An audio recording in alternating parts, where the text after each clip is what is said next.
Hello and welcome to episode 5 of season 3 of the Page One podcast. I'm Marco. I'm Tarek. And for those of you that are just joining us, the Page One podcast is all about talking to writers of all descriptions about their writing process, their careers, their work, and try to get hints and tips to help all of us become better writers. That's what we're all struggling there together in the mire. Certainly I am, anyway. But who's the guest this week, Tarek? Christian Devine is on this week, Marco. He is a screenwriter, but perhaps he's best known as a lead writer on the video games Deus Ex, the biggie that he did way back, when was that, early thousands? Yeah, early 2000s, I think so. And pretty influential in the terms of branching narratives and storylines and things. But then perhaps what he's most well known for now, and for what I know most for, is the Life is Strange games. Oh yeah, these games are brilliant computer games. Even if you're not into computer games or video games, they're very much like a sort of, I compared it last week, I think, when I was talking about it, to a Netflix TV series. Absolutely. And I think that's what they're like. There's no shooting or anything like that. It's a very intimate mystery story about these two teenage girls in a small town in the Pacific Midwest. Yeah. One of them's got some special power where she can rewind time. Yeah. But I think Christian summed it up best. It's like a choose-your-own-adventure book directed by David Lynch and John Hughes, written by Stephen King. Yeah, it is. That really does hit so many notes. It has that Twin Peaks-y feel, that small-town Stephen King feel, but that coming-of-age story that John Hughes movies had done so well. The games are brilliant, but they're brilliant because the story in these games are really, they really hit home in a way that I think it might not hit home as much if you're reading it or watching it on TV, but because you're in control. Yeah. Obviously, last season we spoke to the creator of What Remains of Edith Finch, Ian Dallas, and that's a similar game in some ways in that it's very narrative based. There's a real story to it, but I think in some ways Life is Strange is different because the gameplay in Life is Strange is very much second place. And the narrative, I feel, is the real I think the difference between the two games is that What Remains of Edith Finch is like a sort of series of vignettes or short stories set around this one house and this family, but they're kind of related but not related. Yeah. Whereas Life is Strange is very narrative based. It's there is a plot there that drives through the story, but also the characters are great characters. Yeah. There's nothing worse than making a bad choice and seeing someone meet a bad end. No. I think that's totally my fault. So anyway, we're going on far too long. Yeah. We talk about all of this with Christian in detail. It's a really interesting chat we had about writing for video games, but also what it means to be a writer on video games compared to other industries, writing screenplays. So there's a lot in there. I hope you enjoy it. And we'll be back at the end of the podcast to chat a bit more. See you then.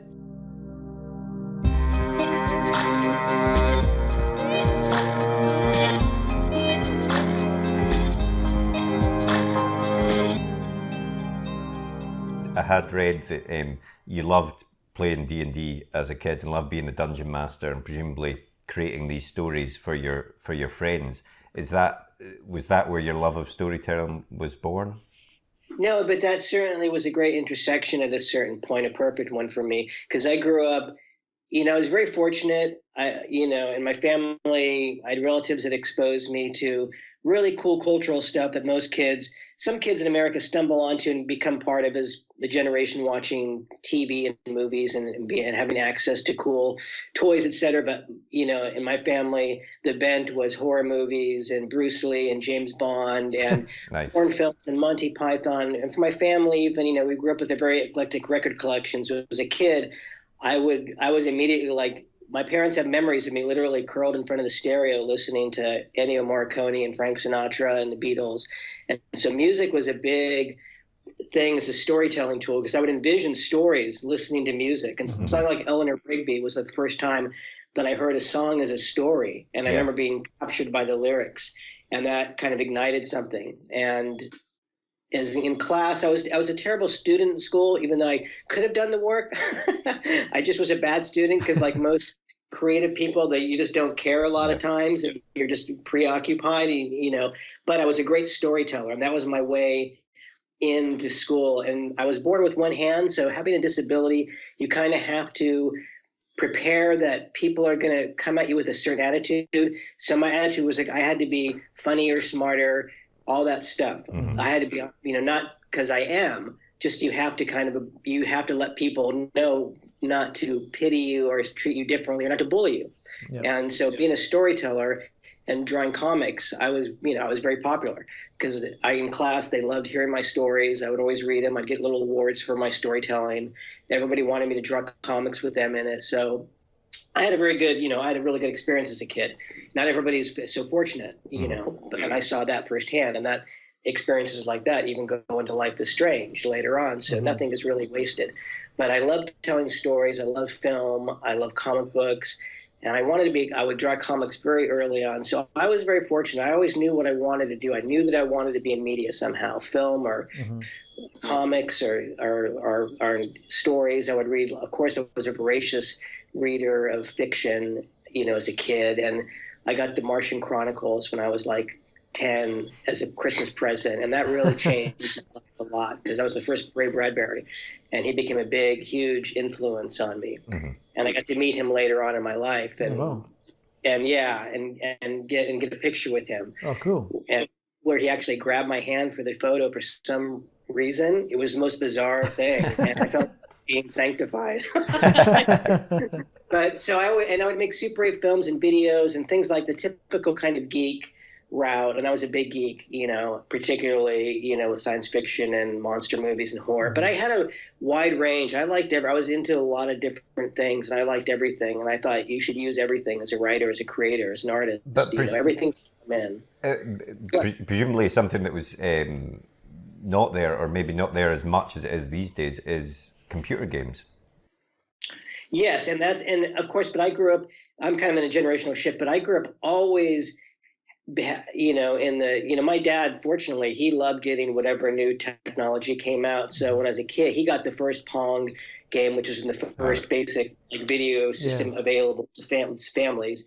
It's so funny when you see the technology changes. I like to tell people the technology is, for video game is only 50 years old or so. It's not that old. And you see from Pong to Doom is an amazing leap, and my dad got the first Atari system, so I was into that, of course. And one of my best friends growing up was a guy named John Romero, who you may know as the creator of Quake. And so me and John were very super simpatico in the same classes. And, we'd hang out, and we would draw together. And we had a very perverse sense of humor and wit, but shared the same love of, kind of geeky things. And John, however, was clearly a computer genius, where I was not. And John instantly literally in freshman year in high school, I was drawing comics and writing stories in class. And in front of me, John was writing code for computer games that he was already selling by age 15, 16. Wow. John was already selling games to magazines at a time when that's when you sold games. That's how games got out through magazines and computer stores. But John was making money already. And he was, it was amazing. He was clearly a genius. And I had none of that technical aptitude. I had none of the programming skill. And that was not my forte. The creative side of it was the writing and the visualization. Although John was great at that too, though. But even though you wanted to, you're obviously very creative and stuff, but you didn't decide to go down the game route first. Is that right? You kind of went down the literature, the film world. Is that correct? Well, I was always interested in gaming as a format that would be. Because obviously, when the first gaming kind of not consoles, but the first games that came out, many of them were scrolling narrative games. So that was the great fun. And so when I discovered D&D when I was about 12, and D&D was a really cool kind of subcultural thing in the 70s, and I was just a kid, a baby. But I remember it. I remember seeing it in the back of heavy metal magazines or rock and roll magazines, and I thought it seemed like, what is this cool thing? And so when I was 12, I got my first D&D box. I ordered it. And I became addicted to it. I brought it to school and immediately got kids addicted to it, and they banned it pretty quick from school. I was playing it for a variety of reasons. But it was that was a major storytelling influence on me because I was it taught me how to create a story on the fly. I would, I'd map out basic, the maps and the what was going to happen in the game, basically. But a lot of times you're just bullshitting and you're making stuff up. But you had to make it exciting and keep the players interested. So And I like to play the game, but I was frankly a better DM than anybody. And plus I was a control freak, so I wanted to be in charge of the story. But it was fun, but I like having the back and forth of the player creating their own story. And then that forced you to kind of go into their story. So to me, it was always like the ideal storytelling tool. And then at a certain point, I wanted to be a filmmaker, and I focused on screenwriting when I was around 18, and said, I could be a master of, I could be a jack of all trades and a master of none. Because I was doing everything, drawing and writing, making films and music, and et cetera, et cetera. But I got to focus on one thing, and the cheapest thing available is writing. Because all you need is a piece of paper, a pen, or a computer, or whatever. That's it. Yeah. So if you want to get into any industry, a creative industry that requires narration or a story, and if you are of that bent, writing is, in a way, the cheapest, fastest way to get in. Although I use the word fastest very loosely. That's a precautionary tale, by the way. Nothing is fast, and nothing will happen in the timeline that you think or hope. I was supposed to be rich and famous by the time I was 21. So any day now. Yeah. So, but you're supposed to create these goalposts in your mind, even if you don't get there. That's part of how it drives you. You're supposed to keep going forward. So I focused on writing. Wrote my first screenplay. Took about a year, and started writing screenplays basically, and took some time off to fuck around, experience life. Because I also firmly believe, as a writer, this is to me one of the most important. When people ask for my writing advice, for what it's worth, I tell people, experience life too. Mm-hmm. You have to have something to write about, and that's why I tell people, when you look at writing. Yeah, there are cases where young people are writing books and writing films and writing TV shows, etc. But that's not usually the case. Because when you're 19, 20, 21, 22, 23, you do know things. And you can know things that an 80-year-old cannot know. Mm-hmm. But writing takes time to learn. It's a craft also. And you have to combine that with experience. And unless you're a very old soul or have very wise eyes, which young people definitely do, and there are writers that do have that for sure. There are people that have that gift, there's no doubt.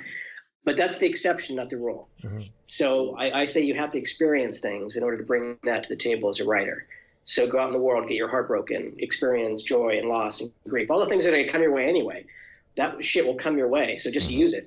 Yeah, absolutely. Make it just for your meal. That's what I tell people. You're going to get that drama anyway, so you can try to incorporate that. And psychologically, I think I think writing works on that level too. Yeah. So, but I focused on the screenwriting, and long story short, after I realized I'd been fucking around for too long experiencing life, I realized at age 25, I said, what the fuck am I doing? I'm not doing what I was set out to do. I have all this creative ability, but none of the discipline I needed. So I went back to school, and which I had totally avoided after high school. I was done with school because as an artist, my feeling was nobody gives a shit what school you went to when you're putting your art out there. They really don't care. I mean, it helps you if you want to get a job, in certain cases. But if you write a book or write a game or they don't care what college you went to. Yeah. John Romero did not go to college.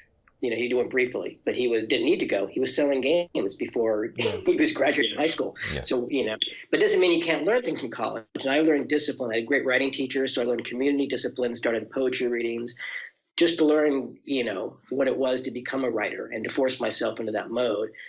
And then started, entering contests. And the first writing contest I ever entered, I used that as my sign that said, if something doesn't happen with this, I'm going to join the Peace Corps. Simply stupid thought, but that was my thinking then. And I became a finalist for this national playwriting contest. I was one of the 100 finalists out of 4,000 plus people. Nice. And it was my first thing I ever submitted as a writer. Wow. So it was a pretty big deal. But the first thing earlier I'd ever submitted as an artist was to Fangoria for a Draw the Thing contest, and I was a finalist in that. So I got my first print publication in Fangoria magazine. Cool. So with Evil Dead on the cover. So I think that's my very cool. My proudest moment. But so when I started winning, writing contests and awards, and that's always, once again, as a writer, you're going to be alone a lot, and you don't always know how your work's going to be perceived, and you can't necessarily trust your friends, and you shouldn't. Mm-hmm. You have to have some outside sources that you go to, people that don't know you, don't give a shit about you, and can judge your work in the way that readers are going to judge, and editors and other people, are going to judge it. You need a support network for sure. And, you don't want to be around people that berate you or make you feel bad as a writer. Mm-hmm. So you have to find a community of writers or people that you can work with. And that's easy. That's what I did. I had started an amazing writing group that's going to this day. And we've produced bestsellers and writers that have sold their books for, $800,000, and other writing group I was in Los Angeles, major bestsellers and people that have created. My friend Matt Nick started the group, and he created the show Bird Notice. So, cool, yeah. A lot of writers that I started out with, when we were all eating ramen, almost all of them did get to where they wanted to go. And that I tell people that too. Like every writer, and I was listening, to your podcast, and one thing I like about it is like, every writer's story is totally different. Yeah. And I tell people that. Don't get discouraged. Don't say, well, wow, look what happened to him or her. I'm like, yeah, but that's them.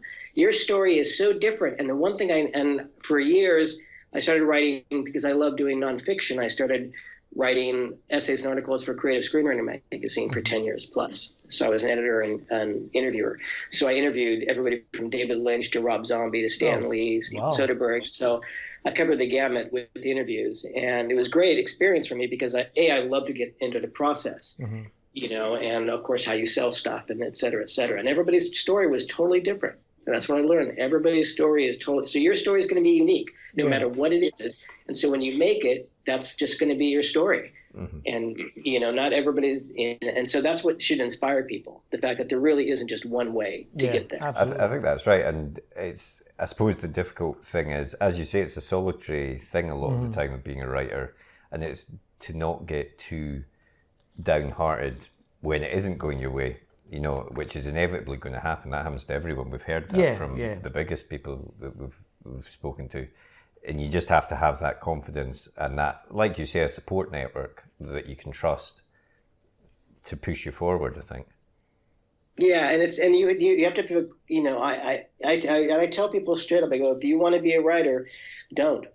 You're not going to make any money. Yeah. Your friends and family are going to think you're crazy. You're going to feast your famine if you sell anything, if you make it, and you don't know. There's no guarantee. You can start writing your ass off. There's just no guarantee you're going to sell anything. Yeah. And then I say, as a follow-up, and if you're a real writer, you're not going to listen to anything I just said. That's true. I think no one becomes a writer for the money, do they? They become a writer because they just want to write, and it's that innate urge to get a story. They need to do it. Yeah, exactly. Mm-hmm. Yeah, although I suspect, I mean, and sometimes I wish I was that kind of writer, although I certainly do like to be paid and want to be paid, only because I know that, as Harlan Ellison once said in a book, money is freedom.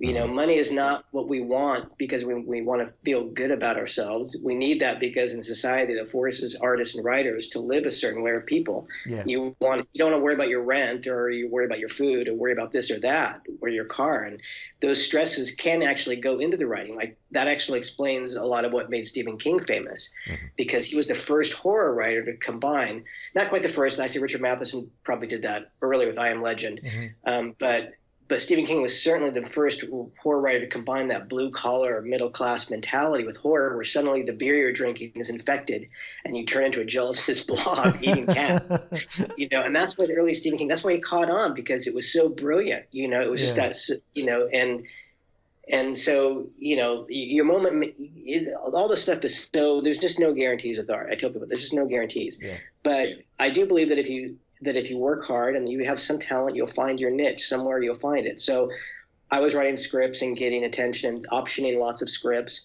But before I moved to Hollywood, I was at Berkeley. John called me up at one point. He had started his own company called Ion Storm in Dallas. And he said, hey, do you want to come work on my game Daikatana and write? I said, goodbye, Berkeley. So, yeah, it was, and my house actually caught on fire that night. So it was kind of like a sign from, seriously. I was like, I guess I'm going to Dallas. Definitely a sign if ever there was one. Yeah.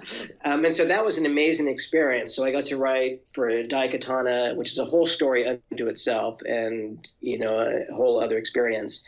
And then when I was writing for Daikatana, I met Warren Spector, who was working in Austin on Deus Ex, and he liked my work and asked if I wanted to come write for Deus Ex. And I'm like, yeah, that'd be great. And obviously, they're two very different games, aren't they? Because Daikatana's a straightforward, linear story, whereas you've got all the branching pathways with, with the Deus Ex. Yeah, it's a whole different game, and that must be a completely different approach in writing those two types of games. Yeah, totally. But but the fun part, and I think the thing about if you're I don't want to say if you're a good writer, but if you know how to write, you know how to write in different genres, and you can make like I can write in the broad kind of.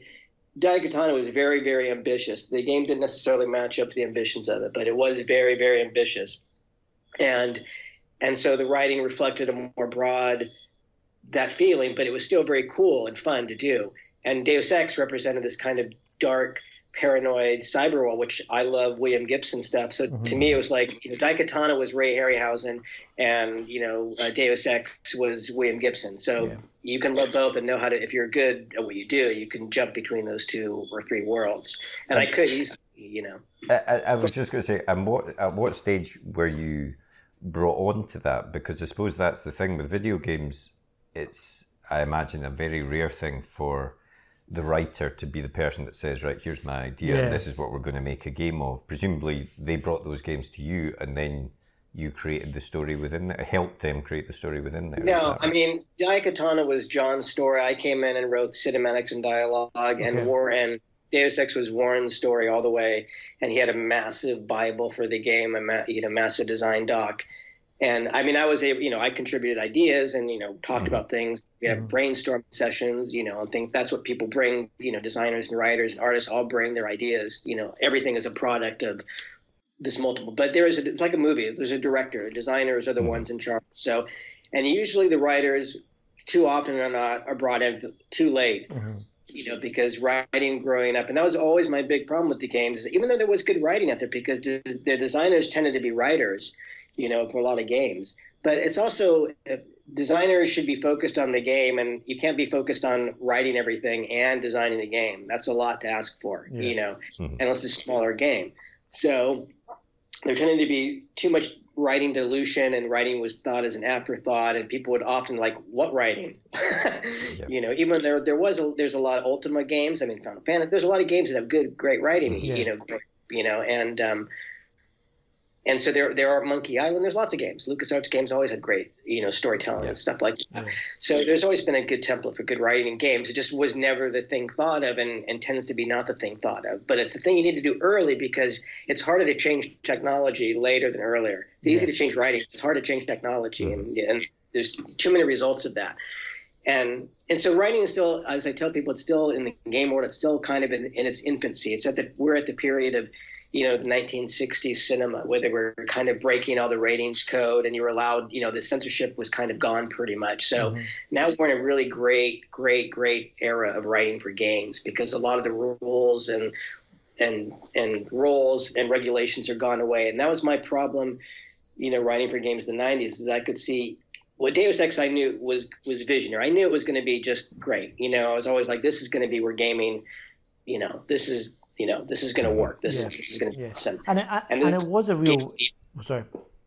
No, go ahead. No, just say that it was really the first example of a game that, or at least I played anyway, that had so many different options, and the slightest things, the choices you made at one point, you didn't realize would echo down, levels later, etc.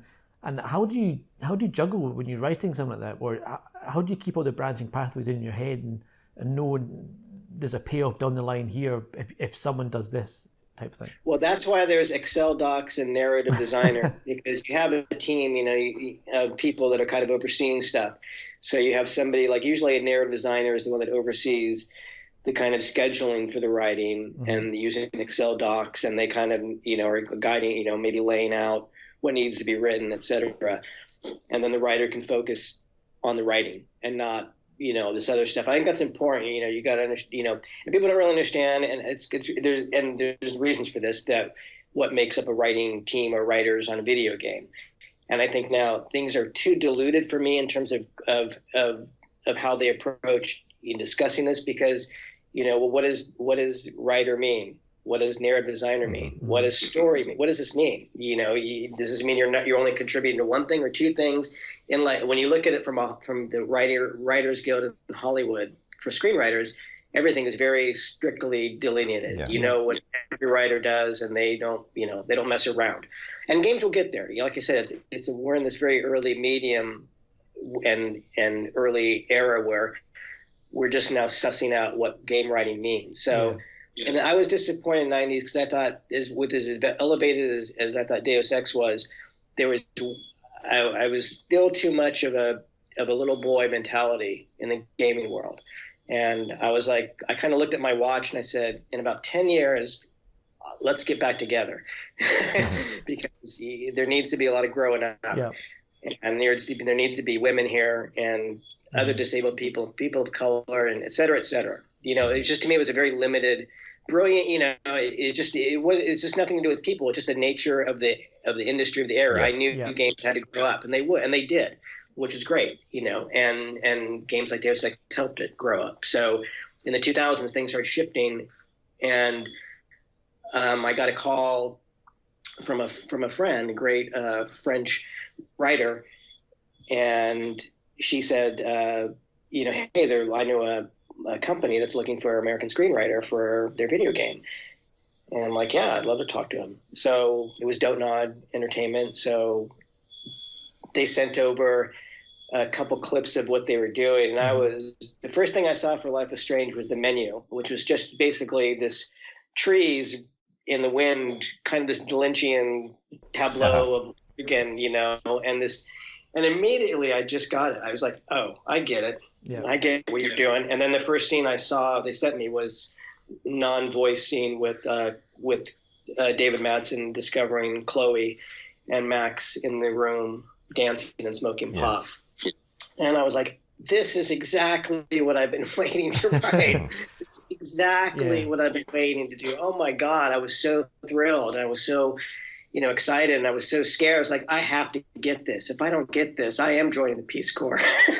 Like, just don't put this in front of me, because I had to test for the game too. So I hadn't gotten the game. Oh, I was testing for it. How do you test for that? Do you write sample bits and everyone submits a every scene? game company is different, and you know, so you never know. I find the testing doesn't always necessarily present, you know, exactly your, you know, how writing is best used, because they're just very narrow, you know, questions that, you know, you could easily change your direction of if you knew more about. So, you know, but some tests are good, and you know, they need to kind of see what kind of writing you can do, so it makes sense. So, but the Life is Strange test was just a series of write a dialogue, you know, between, you know, these two characters, et cetera. So things that I could just do in my sleep and that felt natural, and that what the kind of story situations they presented sounded fun. And so I just immediately, you know, just I taught myself Twine, you know, and created a whole Twine branching dialogue to show what I could do, because I really wanted to get this. And I was really excited. To me, it was like the ultimate choose your own adventure book. Yeah. And that's kind of how I approached it. The choose your own adventure book done by John Hughes and Stephen King and David Lynch. Exactly. I mean, and Judy Blume. I suppose we should explain a bit for listeners that might not be familiar with Life is Strange, but it is a game for people that think of video games as shooters and stuff. It's entirely the opposite. Couldn't get further away from it. It's a game that tells a really quite intimate but mystery story, I suppose, of two girls in a small town, and one of them's got special powers, but it's got this sort of branching narrative, as you say, that depending on what you say, you can choose your options as you're speaking to people, and that'll have an impact on the story later down the line and stuff like that. And you know, when I first played it, I was sort of blown away by it, to be perfectly honest, because it was unlike anything else that I'd played before. And it was that experience that you were describing before, which was video games growing up. It was telling a story that you would more normally see on the TV screen or the cinema, but you were part of it. You were part of that story, and that's what I thought made it unique. Yeah, and it was brilliantly conceived. And I mean, I tell people, because I get a lot of people that don't. I mean, people don't. There's a certain segment of the populace that simply don't understand what video games are anymore. And so I meet people all the time. They're like, "Oh, I don't like games because they're shooting." I'm like, I understand you think that all video games are just one thing, but things are different now. Mm-hmm. Things are way different. Like I tell people, there's video games about cancer survivors. This is a whole different world. And so for people that don't understand games, to sell Life is Strange, I say, it's a choose your own adventure book done as a Netflix interactive series directed by David Lynch, Stephen King, and Steve Bloom and John Hughes. And that's it. That's actually quite a nice way to say it, because it is. I can see exactly how you mean that, and it does play like that. Yeah. Yeah, and I don't think there's any accident that Netflix later did an interactive style show. Yeah, that's right. That's right. Mm-hmm. And so, because and the French team were big fans of Netflix, by the way, so they were smart to make it episodic. That's one of the reasons they wanted to do episodic, and it was smart too because it creates, like Dickens knew this, having the stories end in a mystery. Yeah, creates anticipation, and it was a fun way. And the story was a mystery and involving, so it was a great way to get the fans, and the players to contribute their own, ideas and themes and whatever. It was awesome. It was the greatest thing just to watch the fans kind of, embrace these characters. And is it all locked down then, or like when episode 1 comes out, have you got episode 5 in the can, or do you adapt things if you see a theory someone says, or if you don't like where it's going? Yeah, we were writing the series as we were releasing it, the first 5 episodes, because we had take that long to do it, and so you have to release them as you're doing it. So, and certainly we read feedback, and certainly, things, we listened to feedback, but there are certain things that were kind of already set, so there's not much you can do about it. It's like I said, a lot of stuff is, it's hard to change things in a game, even as much as, what time you might think you have. It's still, a lot of things have to be set in stone, because it's very expensive to change technology, on a whim or a dime. And people don't understand, things don't change as rapidly as you might think. And it's not as easy to say, why don't they just do that? Well, then just doing that might take a year. Yeah, exactly. Another $5 million. Yeah, especially with mocap or actors and etc. need to come back and Yeah.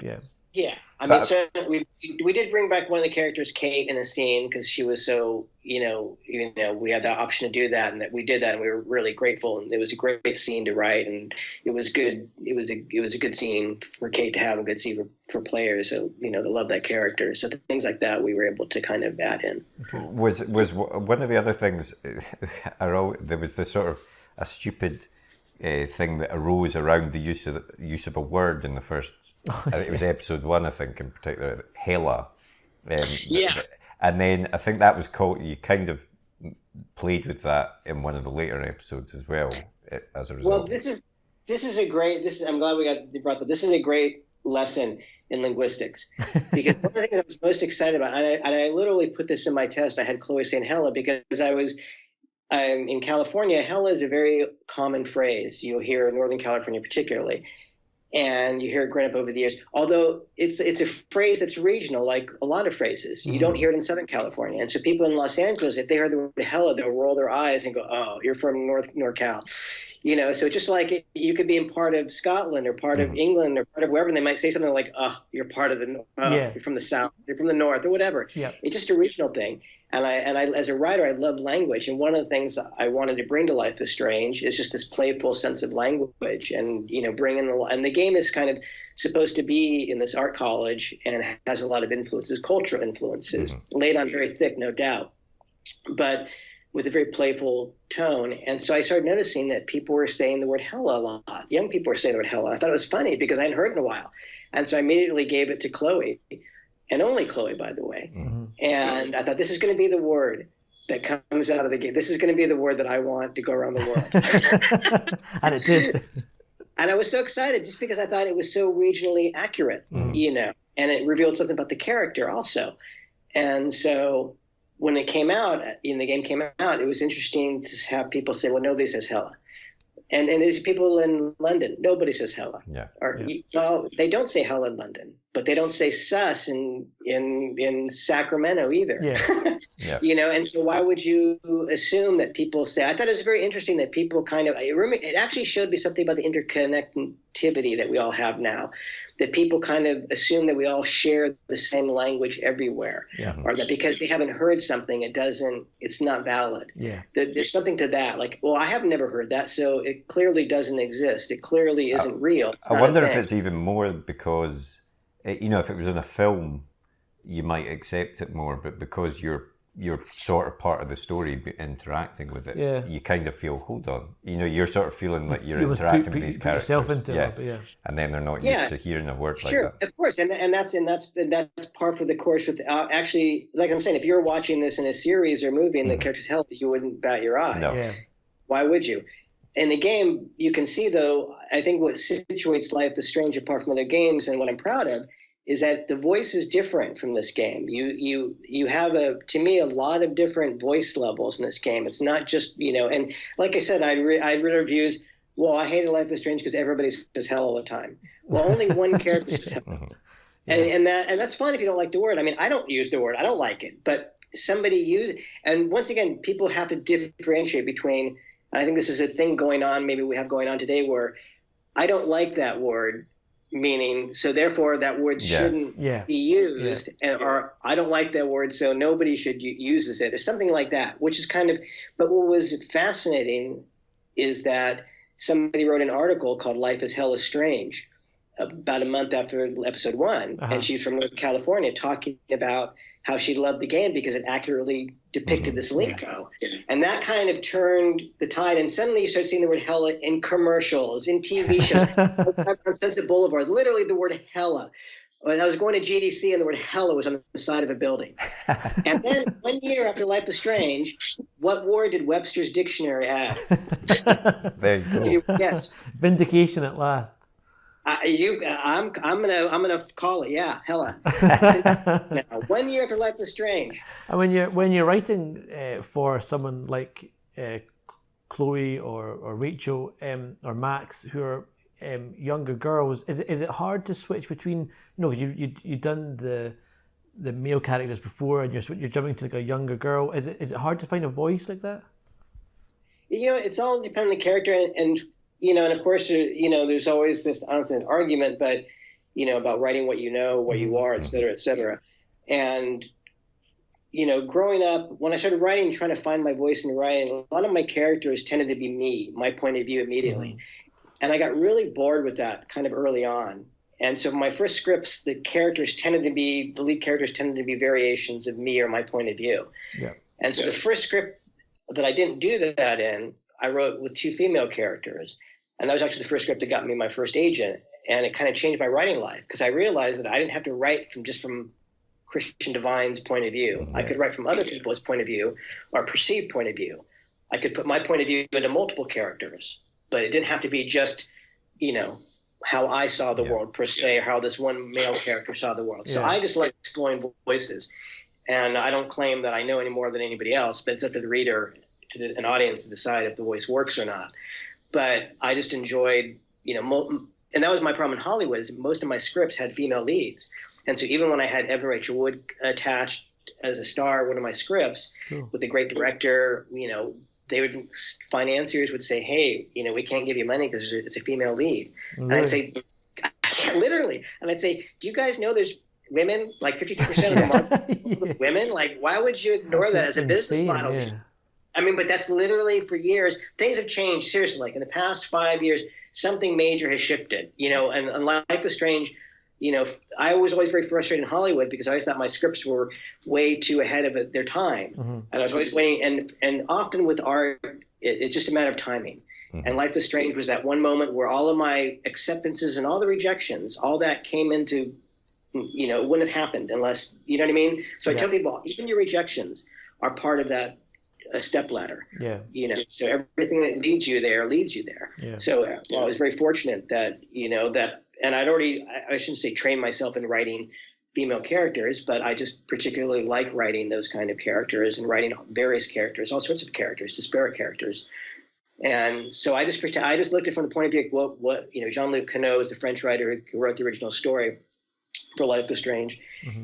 And so, and I just sussed out, well, what's her, Max is a nerd. She's a geek, so she's got to be, and she's kind of quiet, but she's got this savage, witty interior monologue. And I thought that would be fun to present instead of this kind of wallflower weakling, which is not really, but, just it's more looking at the character and the funny voice. And Chloe, of course, is the kind of like the hellion.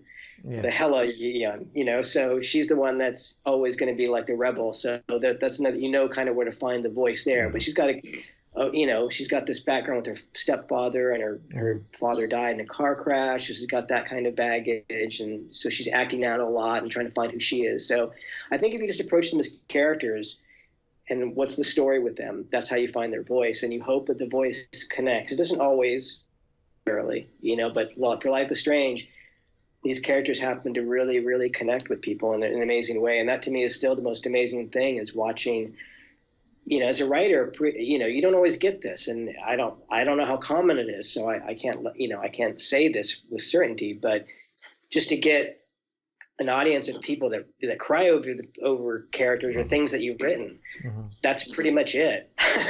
Yeah. That's pretty great. If that's all it is, that's pretty great, And so we're just really lucky that players and fans embrace these characters. I mean, and they did in a big way, because Life is Strange was obviously a massive success, and especially in terms of the writing. It won, I think, a BAFTA for Best Story, and won a Peabody Award as well, I think. We're very fortunate with the awards. The Peabody I'm particularly proud of, because that to me signifies the first video game to win a Peabody Award. So the Peabody, for people who don't know, it's the electronic equivalent of Pulitzer. It was started as a response, to give that level of credibility to media projects. So Rod Serling got a Peabody. Mad Men is a Peabody. All these shows, Simpsons is a Peabody. It's a great history, and getting that was such amazing validation to me, just for video game storytelling, video games, because it elevates it to that next level where people can't dismiss it so easily as, it's just this or that. And I understand why people think that, because it's not a medium that everybody, frankly, is going to be into or play.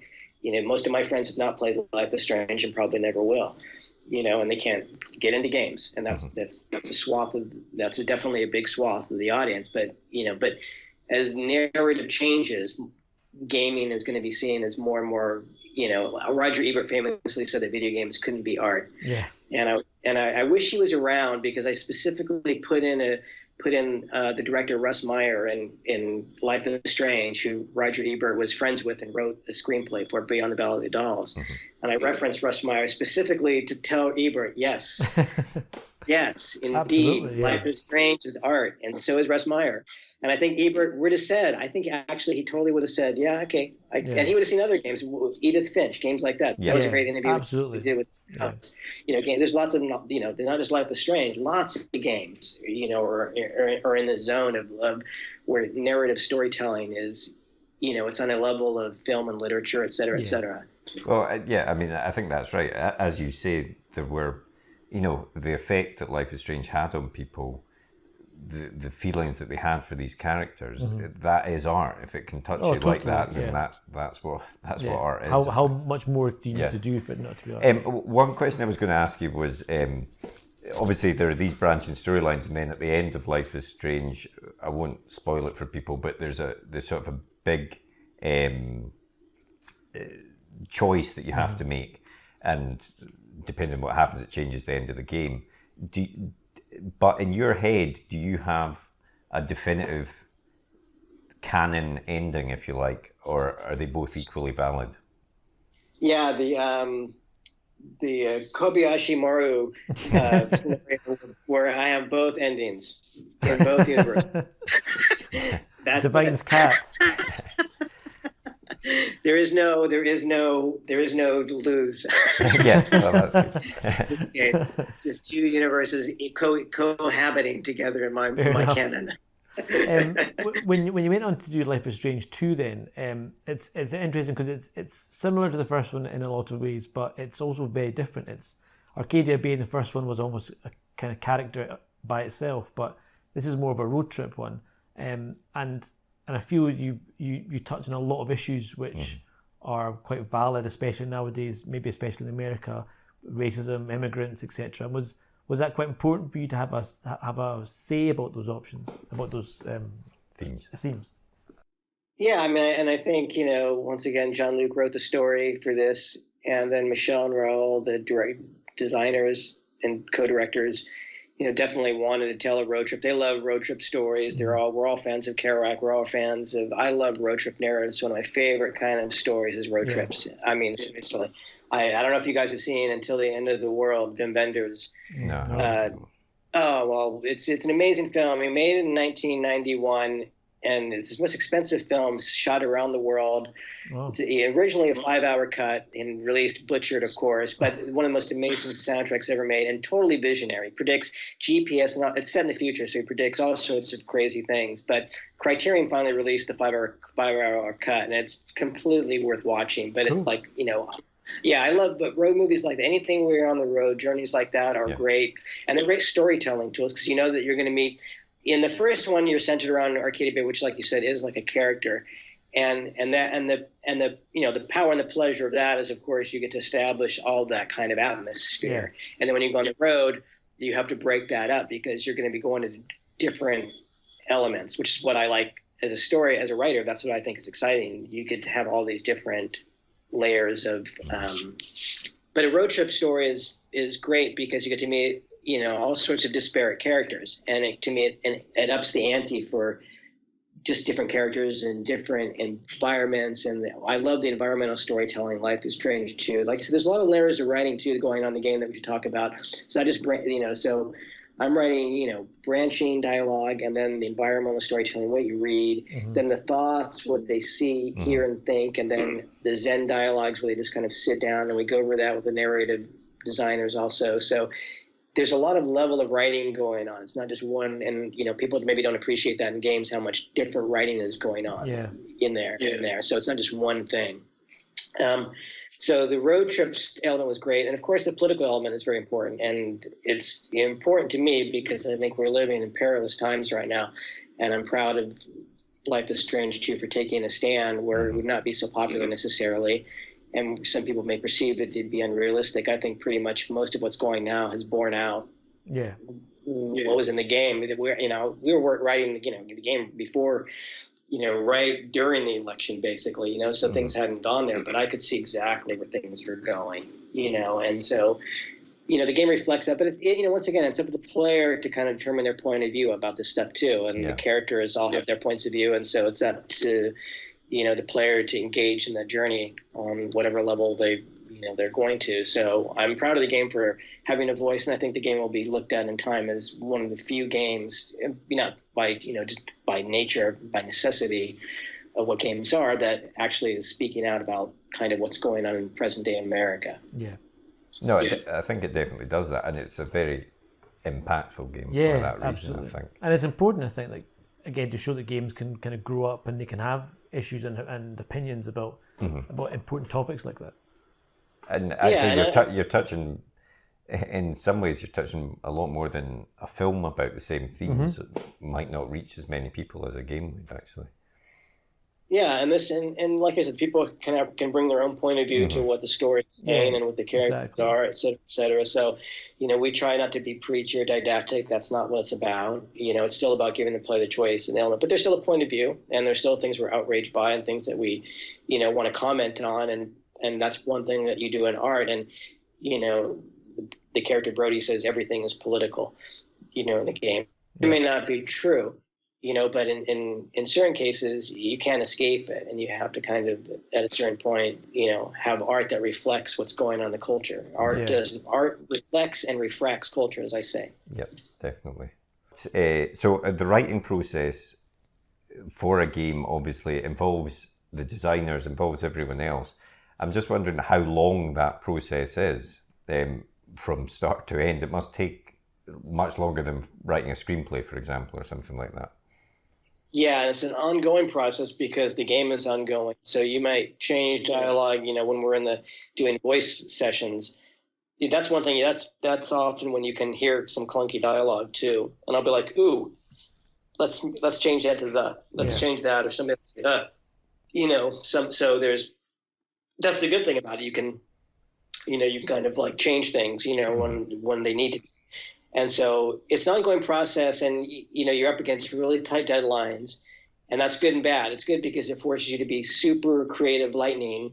It's bad because as a writer, you always wish you could change everything you're writing or go back to it. And I do believe in, writing is revising, but sometimes I do believe first thought, best thought. That's the beat, spontaneous theory. Like the first thought you have might be the best thought that you have. You know, you don't want to go back and tamper too much. Like something, certainly, I could go back and say, oh, I wish I could change that line or that. But then there's other things that are so raw and beautiful in a way that come out of that, you know, the need for speed, or the need for brevity or whatever, that you don't, you know, you could tamper with it too much and lose a lot of what's special about things too. So there's always that kind of balance. But there's such an enormous amount of writing for the game. There's millions of words. So right there, you're on a whole nother level that's beyond screenwriting. Like, you know, the level of writing is just staggering. You know, and that's what's fun about it, you know, but that's also the challenge of it too. And then how do you, plan out your scenes? I mean, is it a case that there's actually not that much planning because you're essentially given a scene and say that in this scene A to B happens, but we need the dialogue to reflect this? Can you just give us some chat? Yeah, back and forth? It'll be like a story scene. It'll be like, you know, and maybe they've done the mocap, maybe they haven't. In the case of Life is Strange, I would write, you know, the cinematic cut scenes. Some had already been done, and other times I would write the scenes, and they would animate those scenes based on the screenplay elements, and then the director would come in and then do the mocap direction and do that. And other times, you know, it could just be, you know, it would be based on what pieces of animation they might have available, et cetera, in the editing. So there might be a scene like Chloe and Max in a room talking, and this is what they need. You know, they need the dialogue for the characters. Yeah. So you got to, you know, they kind of know what they want, how the scene to end. You know, you have a certain amount of time frame. You can't have the characters, you know, like maybe have a couple minutes at most of dialogue. So, you know, but then there might be 2 or 3 branching choices based off some other previous decisions you made. So, and then also, so you've got to come up with a template for that. And that's more like a screenplay format. And then there's, you know, the environmental storytelling where Max might look around the room and look at everything and have a thought. And then there's another, you know, kind of document for that. And then maybe another document for the Zen dialogues when she sits down by herself, et cetera, et cetera. So there's like 4 or 5 different kind of document tableaus that we go over. And also, like, if she looks at the computer or something like that. Yeah, web page or something. Yeah, and the writing, once again, that's another page of with its own layout of description of what, you know, the environmental storytelling, what you're looking at. It's so much writing. And as you say, not just the written stuff, but the spoken stuff, the thought stuff. And keeping track of all that. It's crazy. Yeah.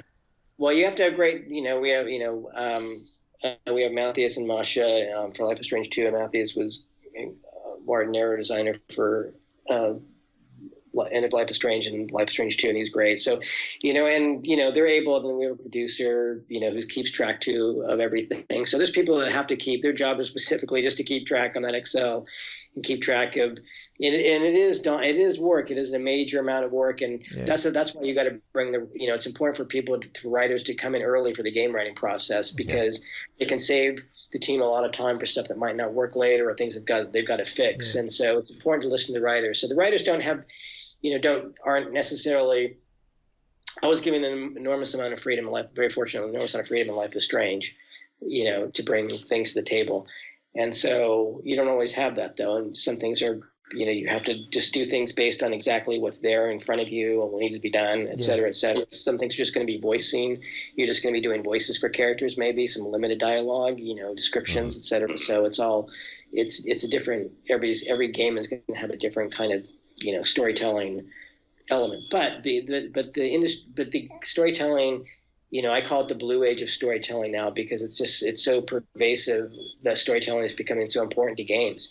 And it's going to get to the point of literature, and it's going to get to the point where, you know, I'm just joined the video game caucus for the Writers Guild, you know, so they're starting, you know, they're trying to get, you know, the Writers Guild involved in the game companies, et cetera, et cetera. And and that will happen at some point, you know, once the companies see the benefits, et cetera, et cetera. Yeah. And, you know, once they become signatories, that'll help writers. And it's just important to get the word out there for writers and to show writers, as I tell writers, you know, it's a very competitive field. And so people ask me, how do you get into it? You know, you have to be writing, and you have to have samples. of branching dialogue, particularly. Make your own Twine game. Learn how to program Twine. It's pretty easy, and it's a great tool to teach yourself how to do branching dialogue, and use that as a sample. I tell people, and so it is a very competitive field, but the market is always expanding, and I think it's just going to get bigger and bigger as the kind of game becomes more expansive.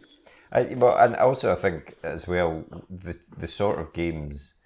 These these story-driven games, are easier for smaller companies to make, and with things like Game Pass and the various things on Xbox and PlayStation, there's and Steam on the PC. Smaller companies are able to get their games out there in front of people more, and it is these story-driven games that are the cheaper ones for them to make. It's I mean, you wouldn't see a massive company doing such a small intimate game, would you? Yeah. I don't think so. No, I mean, or they could do a small intimate game as a big game. I mean, even like Become Human it could be an intimate game, but it's a big giant. Well, that's game. True actually. That's so things like that. That's the nice thing is that will bring more fold. And definitely it's cheaper, and that's actually good because it means a lot of companies can be creating a lot of games that require a lot of writing and storytelling, and that it creates options. And also, writers, can be looking at creating their own games that empowering themselves. It's important to empower yourself as a writer too. I'm writing a novel right now because it's I need to. I've been working on it for a while and I want to finish this fucking thing. But but it's a totally different discipline than writing for games or scripts. It's completely different. But it's fun because it's totally empowering, and I'm kind of on a giddy high from that right now. And I'll be, I want to capture this moment where I'm really happy with what I'm writing, as opposed to later I'll be like, oh my god, what is this shit? and I suppose the thing with the novel is that you could write it yourself and then put it out tomorrow on Amazon or something. You can completely control that. There's no one else needs to be in the room to get that product out there to people. That's what it's all about. I'm working on another project now, and that's great. And it's good to have. I just like. I wrote a novel years ago, and now I've come up with a different idea, and I've been working on it for a couple of years, and in the background while I'm working on game projects, and it's been really fun. And I'm really focused on it right now for a bit, and it's really a different discipline, but it's a lot of fun, and just the sense of like the empowerment is great. It's like nobody can tell me what to do, and no matter what it is, it's going to be my baby. Exactly. If it survives or not, it's going to be mine. And there's a lot of that feels good too. I mean, it's great. I mean, it's great to be part of a team. That's why you write for games. You don't want writing is a very solitary job. So it's for writing. So it's great to write for video games because you get to work with a team. Then you get to go and do some writing by yourself, and you go hang out with the team and interact. Then you go back to your cave, etc., or your cafe. My cafe is my cave cafe. Wired all day. But everything you said, I think it's important for writers just to have a lot of experiences and a lot of disciplines. And what I like about Life is Strange is, in a way, it's purposely hipsterized because it's set in art college in Oregon. So there's a lot of, and I went to Berkeley as a film major, so all you're doing all day is dropping names, and that's what you do. So. But it's important to bring the fact that, I think writers can bring in all these things that have never been brought to games before. Like what I wanted to bring were things, my influences, Russ Meyer, Godzilla movies, all sorts, Harlan Ellison, all sorts of different literature. Ibsen, Harold Pinter, this game, Life is Strange has got a lot of, and the French team have got their own influences all over the game. Everybody brought their own influences to the game, and it kind of made it this great melange, homage or fromage, as I would tell the team. It's not a homage, it's a fromage. So is there going to be a Life is Strange 3 then? I have no idea. I can't say anything right now. Wink, wink. Is it? Say no more. Say no more. Fair enough.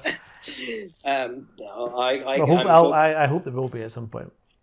Yeah, I'm sure. I mean, everything will come in its due time, and we're still off the goal of Life is Strange 2 and the decompression from that. But like I said, it's fun to be a part of this amazing Life is Strange universe, and it's certainly as a writer changed my life. And that's the thing when I say it's a different story. I mean, I hope that I would be involved in writing games, but I wasn't expecting that to be the thing that kind of gave me whatever name I have. It did. And once again, so I tell writers, you never know where your path is going to lead. You don't know where you're going to go. So don't judge yourself too harshly and go easy on yourself. And also be aware, though, there's no guarantees. You have to be very cruel in a way. And I tell people, just you have to write all the time, and give yourself some timelines, some realistic ones, and also have people approve your work. That's the thing. If people are not giving you positive feedback via contests or submissions,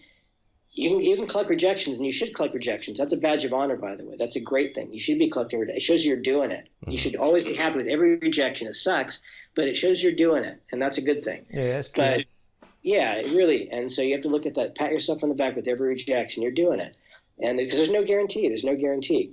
But at some point, you do. A teacher, somebody should be telling you that you're good, or that you've got something to say. And because that you're going to need that to get work. You're going to need that. And you can write for yourself through the soul enjoyment. And that's one other thing. But if you want to work, you have to have people say, okay, this is worth putting it somewhere. Yeah. So that's the trick I get. That's the mystique. So you've got the novel that you're working on. What else is in the pipeline at the moment? Game project I can't discuss. Okay. Once again. And Life is Strange 3?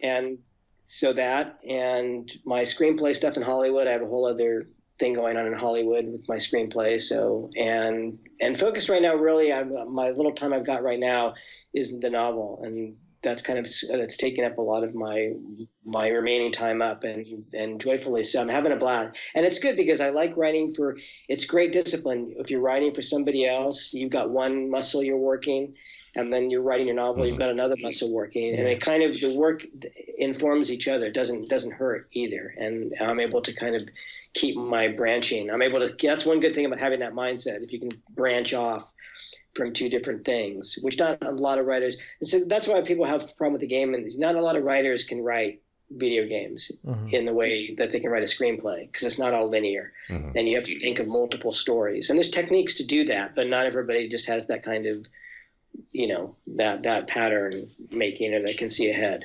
Actually, you were saying to us before we actually started recording that you write a lot, you plan out a lot on paper before you're on the computer, because it helps with these sort of big stories in games. Yeah. I mean, I love to, draw. Research is my favorite part of writing, actually. The research is the best part because A, you're not writing, and B, you get to research and you get to have fun. So even if it's things I'm not necessarily interested in, once I get into it, I can always find great things. Like with Life is Strange 2, I went to Mexico City for research, because the kids are, families from Mexico. So I wanted to go there firsthand and experience it. And that helped, as much as it did. And so reading voraciously, and Ian Dallas was talking about this in the interview you guys did with him too, about how, he basically is getting paid to do research, which is a great way of looking at it. Right. So my novel, I'm having a blast. Like my research involves Andrei Tarkovsky, the Russian filmmaker, to 70s cheesy environmental songs, so I'm just having a massive, you have to make it fun for yourself too. Totally. Enthusiasm should come through. And that's one thing, when writing doesn't work is when you really it's not coming out. I mean, there's such a thing as writer's block. It doesn't always come out, sure. But sometimes when it really isn't coming, there may be something going on that's making it not work.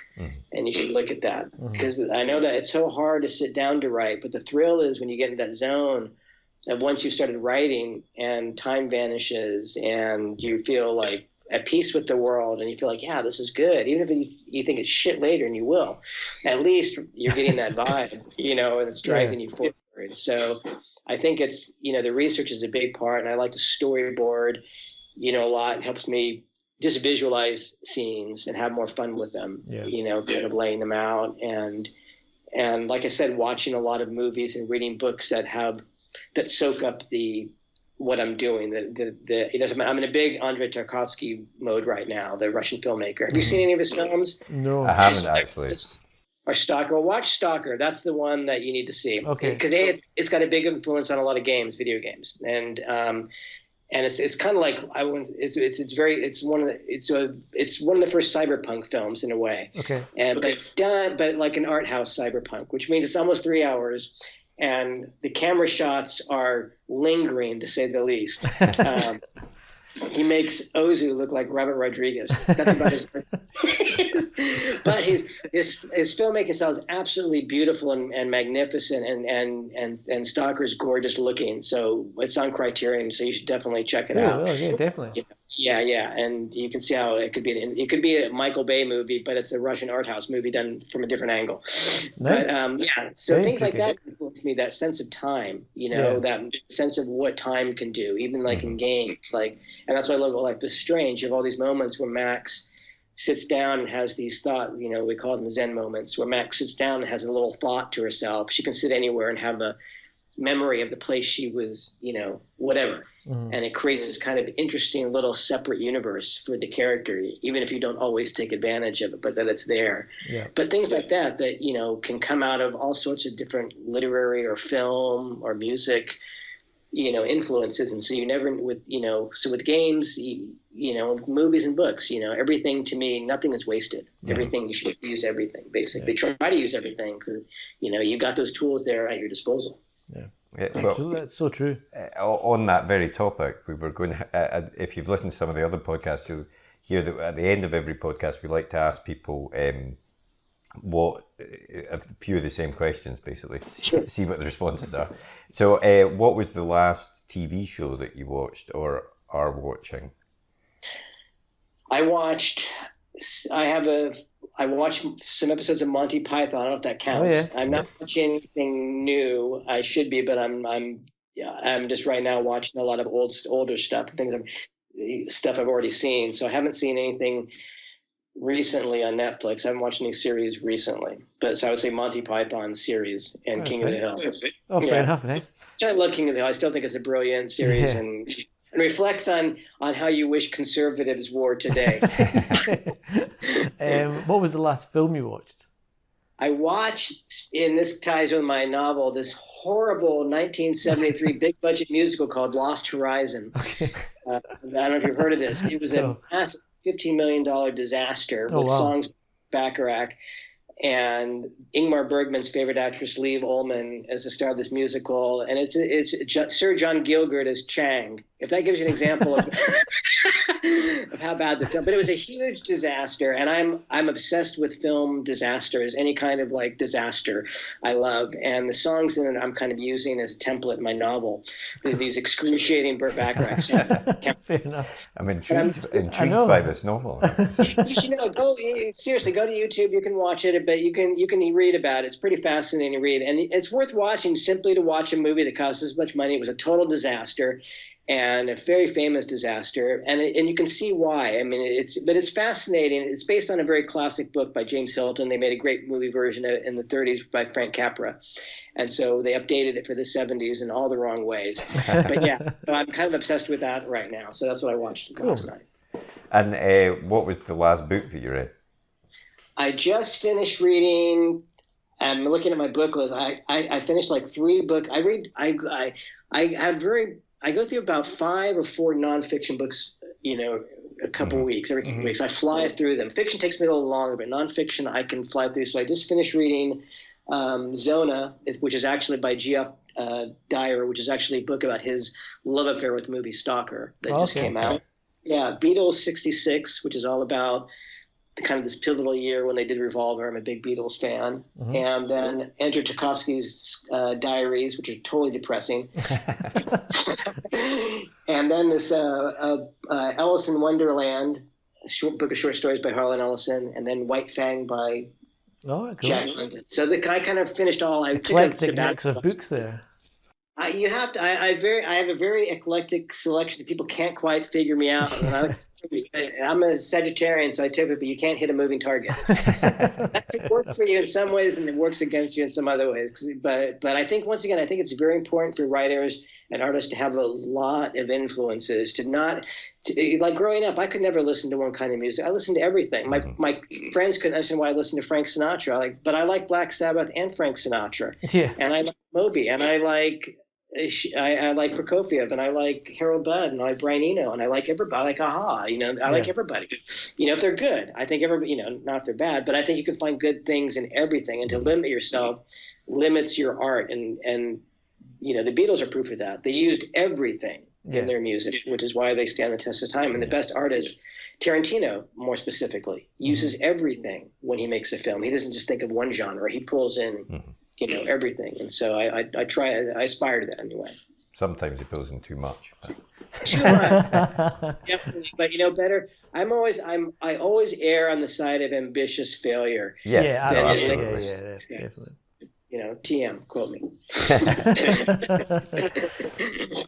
Cool. So at the very end of each episode, we always do a either or quick fire question. So I'll just jump straight in there with Blade Runner or Blade Runner 2049. Oh, Blade Runner. Nice. No hesitation like that. On the games theme, Heavy Rain or Detroit Become Human? Detroit Become Human. Okay. Wolf Among Us or The Walking Dead? Games again. Games again for people. Wolf Among Us. Yeah. That's maybe my favourite one they did actually. A real book or an ebook? Real book. Can't do ebooks. TV or cinema? Cinema. Nice. I'm loving the strength of responses. Excellent. And the last one, a fancy restaurant or a takeaway? This is the Kobayashi Maru. It's true. We're doing so well until this one. Given my druthers, a fancy restaurant.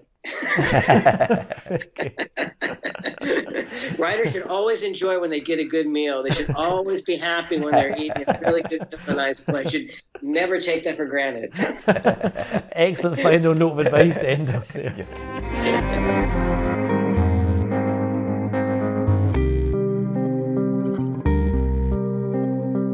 Oh, that was a really great chat. Yeah, I really enjoyed that. Really nice. Really enjoyed it. Yeah, I thought he had a lot of interesting insights there. A really good point he made about what I thought about the fact that writing in the video game world has still got a way to go. Until it's to be recognised. Yeah, level, definitely. Like I don't think it has. Definitely, he said, writing it's grown up so quickly. The video game so much industry. faster than books or film have. Yeah. But yeah, you're right. There's still that recognition level for games generally.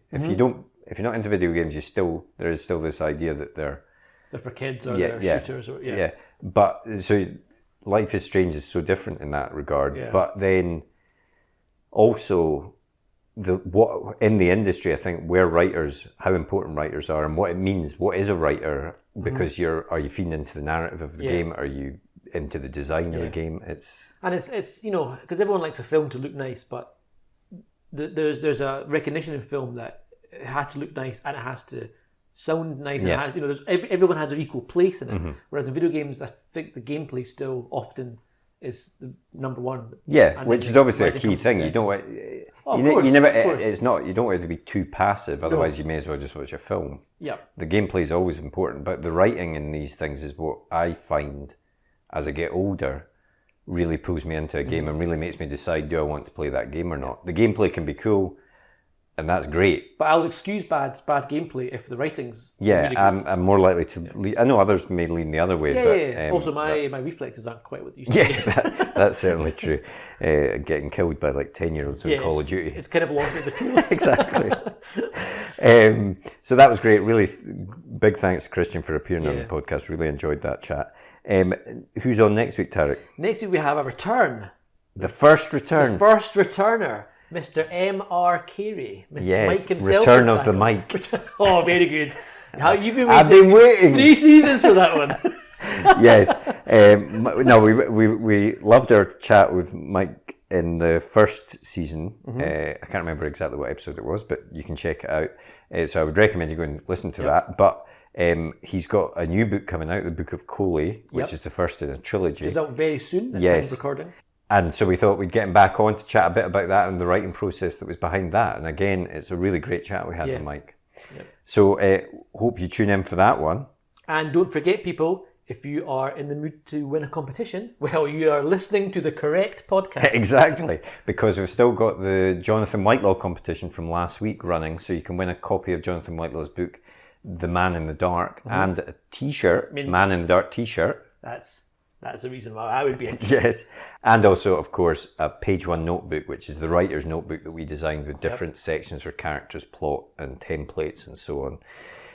So get entering. It's not got long to run now. Yep. And we'll announce the winner either next podcast or the podcast after. Yep. And as always, of course, if you want to get in touch, please do send us an email to podcast@rightgear.co.uk.